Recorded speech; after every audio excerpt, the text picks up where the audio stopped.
I'm sorry Steve's gone, because Steve has shown me around Vanderbilt Hall on several occasions now, and just reminded me that there are 3 little windows with 3 birds in them under the stairwell. When you've been there, you'll remember these 3 birds.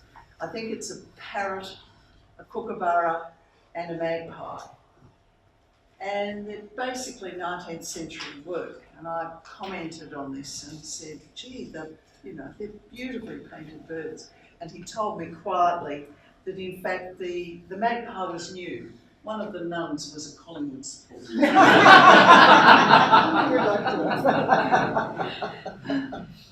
Okay, tonight's topic, Conserving Heritage, Constructing Knowledge, Building Awareness, strikes a particular chord with me and my involvement with the conservation of stained glass over many years.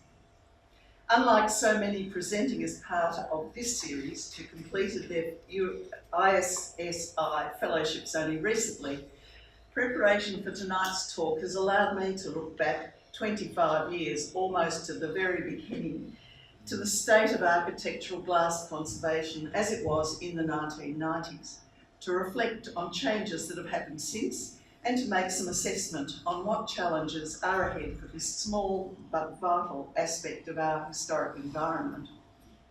Firstly, the 1990s.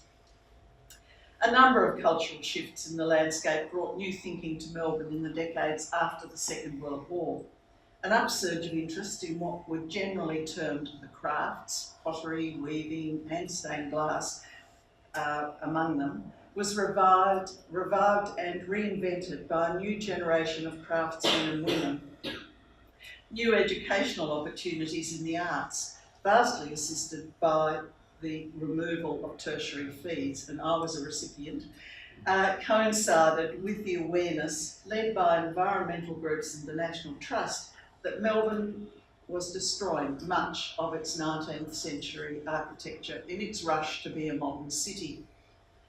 Added to this was Australia's bicentenary of colonial settlement in 1988 that brought a sudden realisation that we had our own history, separate from Europe, while blindly forgetting the Indigenous people's occupation of the country for generations previously. Architectural glass, and I'm really talking about lead light and stained glass and the little bit of kiln forming glass that was coming into vogue, was part of this cultural shift. Historic stained glass was deemed to possess artistic, aesthetic and architectural value. Australia's glass was barely 150 years old, very young in comparison with European installations, but it was reaching an age where conservation was becoming very necessary. Unfortunately, some examples of so-called conservation in this period might be better labelled repair, restoration, or in a few cases, total destruction, and I've seen a few of those. Conservation required a new level of specialisation, and few of those practising in the contemporary field had the knowledge and skills to undertake such delicate and demanding work. Others had good intentions and a great willingness to learn, and inevitably there was the odd charlatan and cowboy. I was teaching glass studies at Monash University and aware of the need to grapple with the attitudes, issues, techniques and technical requirements surrounding this field. I set out a fellowship program to address deficiencies in knowledge and resources and to develop a focused approach to conservation of Australia's stained glass, Australia's glass really. The ISSI fellowship, in fact it wasn't even international then, it was the Specialised Skills Institute, in partnership with Monash University, provided me with an opportunity to travel to the USA, UK and France, all countries with long-standing traditions in glass conservation, where I visited selected museums, art colleges, small studios and dedicated specialist conservation workshops. I aimed to establish a picture of overseas best practice that could provide the basis for an Australian interpretation, a code of practice for practitioners and guidelines for custodians. Through the generosity of artists, artisans, historians, scientists, curators and conservators and their wide range of practices and projects, I came home with much to record, contemplate and try to assess. One immediate outcome was the addition of new materials to Monash Art and Design undergraduate courses, with the intention of working towards specialist postgraduate opportunities through a Centre for Glass Conservation. What's changed over the last 25 years? Well, the short answer is everything and not very much. There's no doubt that during the last 25 years, the Australian cultural tide has ebbed and flowed. Art education, artisanal training, heritage and conservation included, and today is vastly different to the mid-1990s. Nevertheless, glass conservation has reached a high standard, hardly imagined at that time. Of many possible outstanding projects, I'm going to mention just two examples.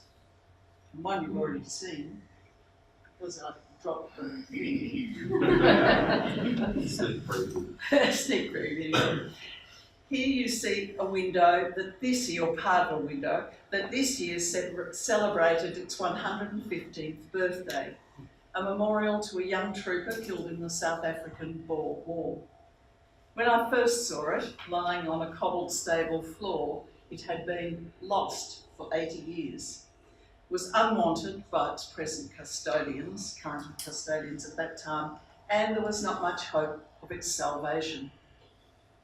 Apart from accumulated dirt, the before photograph shows the damaged lead, broken and missing pieces of glass, and it needed considerable research to piece together its checkered history.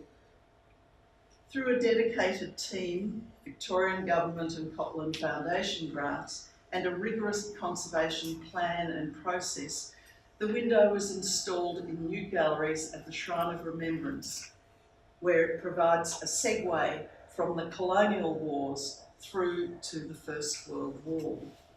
It is a wonderful example of social history embodied in glass. Now the second one,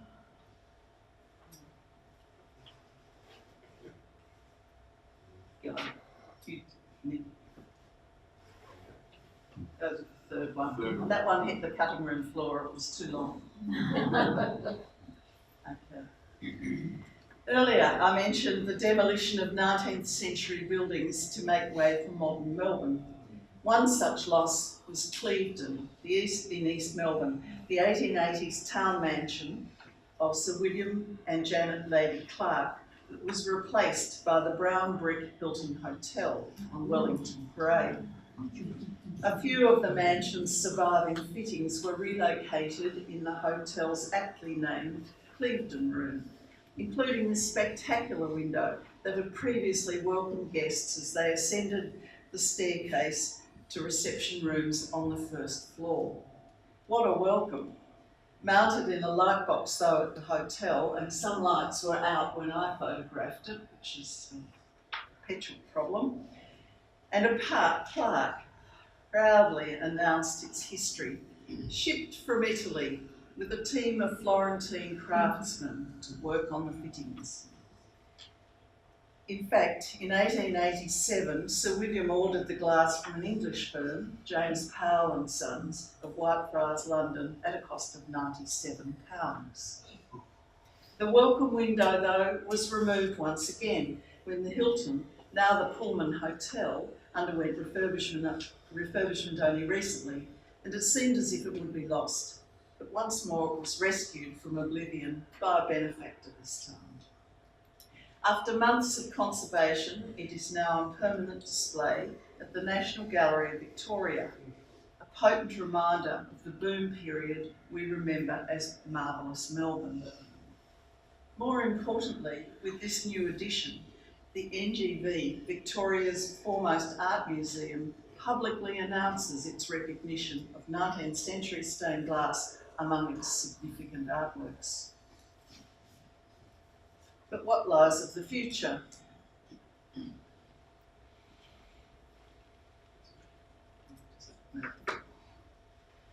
two cases I've briefly outlined here exemplify today's excellence in research, decision-making, problem-solving, techniques and technical achievement. But the future is not entirely rosy. Conservation of significant works continues to require a thorough understanding of religious, economic, aesthetic and architectural history and traditional materials such as glass and lead. But as conservation moves into the modernist era, new materials, cement fondue, concrete, epoxy resins, adhesive, to name just a few, require new approaches and new solutions. For instance, the 1960 ceiling of the Great Hall at the National Gallery of Victoria in St Kilda Road, with its dalle de verre thick glass slabs set in concrete and laid against a painted alum ply matrix cutouts, presents new challenges for conservators. I'll give you just a few statistics. A recent count of architectural glass businesses and studios in Australia suggests that the number has dropped by 80% since 2002. In 2011, an Enterprise Connect survey found that 85% of those working in the architectural glass sector were over 50. The situation is even less encouraging today, with fewer than a dozen people under the age of 40 Australia-wide. Of those, the number of artisans and artists trained to conserve architectural glass, we estimate, is 5. Architectural glass education is rapidly becoming a lost art and a lost trade. Tertiary glass degrees that offered diverse options in the 1990s are now reduced to 3 Australia-wide, although there is a suggestion that Monash University may reintroduce a glass degree again. None of these courses, though, specialises in architectural glass. 3 years ago, after 15 years of training young artisans, Holmes Glen Institute discontinued the 3-year certificate in lead light and stained glass. Since then, there has been no trade training delivered anywhere in Australia.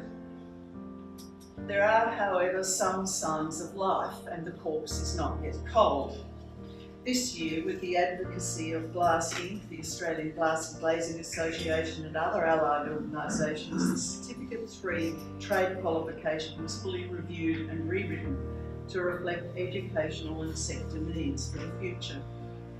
There are institutions interested in offering the course as early as next year, but it's important for the future that pathways for advanced training and higher degree qualifications provide a career path for contemporary and conservation stained